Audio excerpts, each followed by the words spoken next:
people that came before us saw the need. They saw the needs of the community. They saw the needs of the children. They saw the needs of what people needed to better themselves. And AHEAD was born.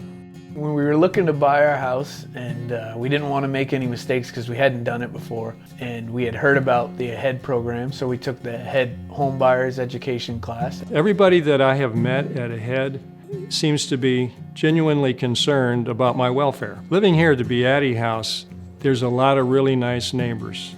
It's easy to lose faith, it's easy to lose hope, but here comes AHEAD and give you back this belief that, you know what, things may just work out. My brand new fabulous house.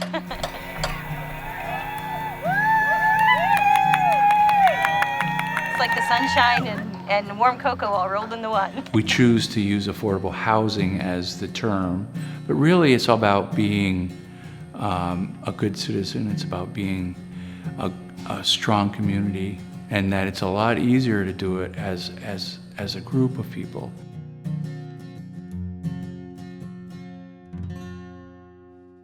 When we started, the organization was in existence for a little over 3 years before we had our first property. So during those first 3 years, we spent a lot of time sort of in the dreaming and, what if stage, to the point where it got pretty obnoxious for a lot of the board members to say, are we really ever going to do anything? Or we're just going to be a housing organization that doesn't have any housing. I got to say that there were several years there during at the beginning of my time on the board where I really seriously questioned what I was doing there and was I really contributing. It's frustrating because there's so much to learn. We're not your garden variety nonprofit. I started with AHEAD and I knew nothing about the housing business. I knew the construction of it, but I knew nothing about the housing business aspect of it or nonprofit organizations. So my first board meeting, needless to say, I was scared. I didn't know what I was up against. And a lot of information came out. Initially, David and some of the rest of us on the board focused easily on the desperate need for better quality housing. But it very, very quickly became obvious that you can't take one social problem in isolation from all of the rest. There's a much, much larger context. And there's been housing projects that they've either built or they've rehabbed, which have transformed the way the community looks. And I think that's very important because that translates how people in the community feel. And I think that's one of their successes, and the impact that they've had is they've been able to build a good reputation because they've done it right. The big issue on the board and the organization's plate that next year was when the town approached us and asked us to take ownership of the now vacant old Littleton Regional Hospital. One of the owners of the old hospital decided he wanted to donate it to us. Well, we thought that was great. We thought we could do a whole lot with it. Well, it became known as the Albatross, because there was so much involved and so much to do. We had some interesting board meetings, a couple of interesting board meetings where we decided to pull the trigger and go ahead and do it. And then held that asset for the next 2 or 3 years, spent a lot of time, effort, and resources in just keeping the building going. We all thought, oh my God, what were they thinking? What are they going to do with that? But now as you see it today, it's really kind of a neat mix. When it opened and people saw what it was, I think that one turned public perception around on AHEAD, that we were a very positive thing for Littleton in the area. AHEAD didn't walk away from difficult projects.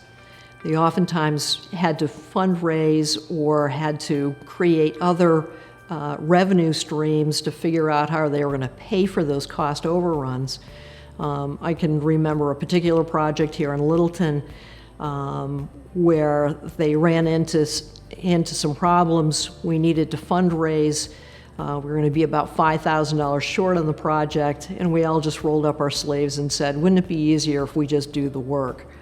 So the board members went in and finished doing the final painting in the units so that they could be rented on time and we could come in on budget.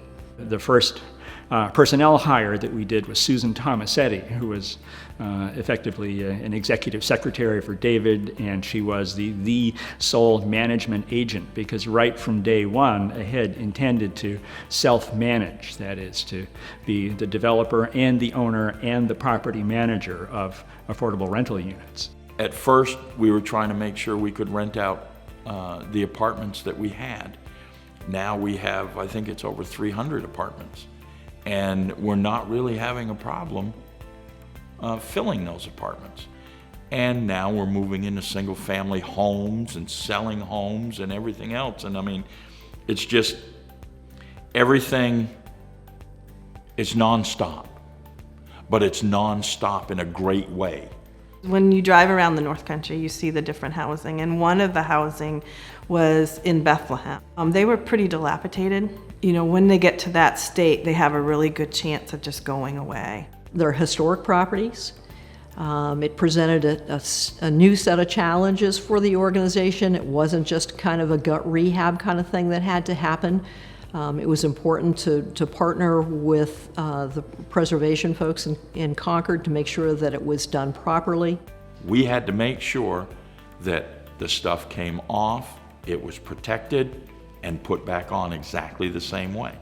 That's just one of the details. AHEAD wants to help families, but preserve the past at the same time. Just toward the end of that project, the inspector, the building inspector from the New Hampshire Housing Finance Authority, he detected the fact that we were lacking 1/4 of an inch in horizontal clearance on the stairway going up to the 3rd floor apartment in one of those two buildings. And he deemed that to be a problem, a violation that needed to be corrected because it was a public health issue. And so we went and talked with our friends and buddies who were on the Bethlehem Fire Department and who ran the ambulance and got them to come out in broad daylight when this building inspector would be standing right there.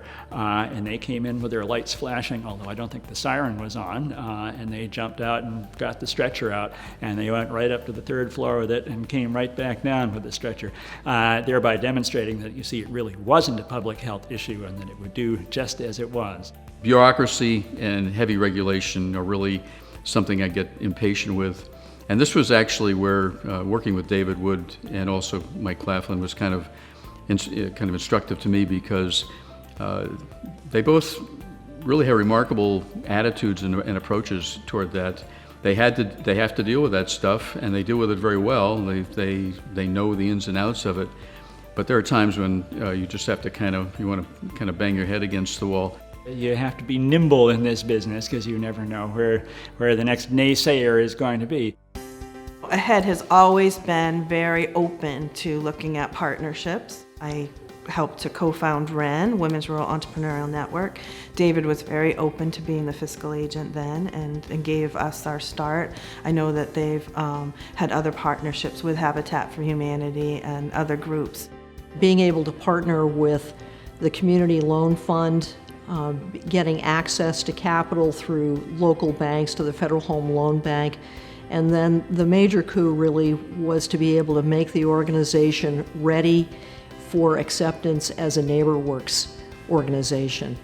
That opened up a huge opportunity for resources, access to capital, and consultants that could come in and really help further shape the things that needed to get done locally. That was quite a rigorous process. For the most part, we felt pretty good about what they were telling us. Yeah, you guys have done really well, and I like this, and I like that. You could be a little better over here, and how about... But it was actually very, very helpful, and that was a huge validation to our efforts. At the time, it was a small organization of very energetic and passionate people, with a mission in their minds and energy, and all of that still exists, very much so. We've just become, I think, a far more professional organization. I was involved in my role with the construction and rehabilitation of hundreds of housing units up here, and it's really, when you look at the quality of the construction and the environment that they have created for all these folks, it's really quite an achievement. And I maintain it's been important for the North Country because of just how much of that kind of investment they've been able to draw into this area, which I don't think would have happened otherwise. I think the next 25 years for AHEAD are even harder to imagine at this point. We have senior housing now that was not even on the drawing board when we first started the organization. It's a unique model. It's difficult to finance and manage, but AHEAD was able to do it and become a significant partner in elderly housing as well. Sometimes the challenges seem insurmountable. Gosh, how can we ever do anything, so why even bother to try? So my takeaway from AHEAD is try, and you can succeed. AHEAD is a good example of that. Wherever we need something, AHEAD's going to be there. And yes, there's somebody that you can trust and believe in, that we are there for the community.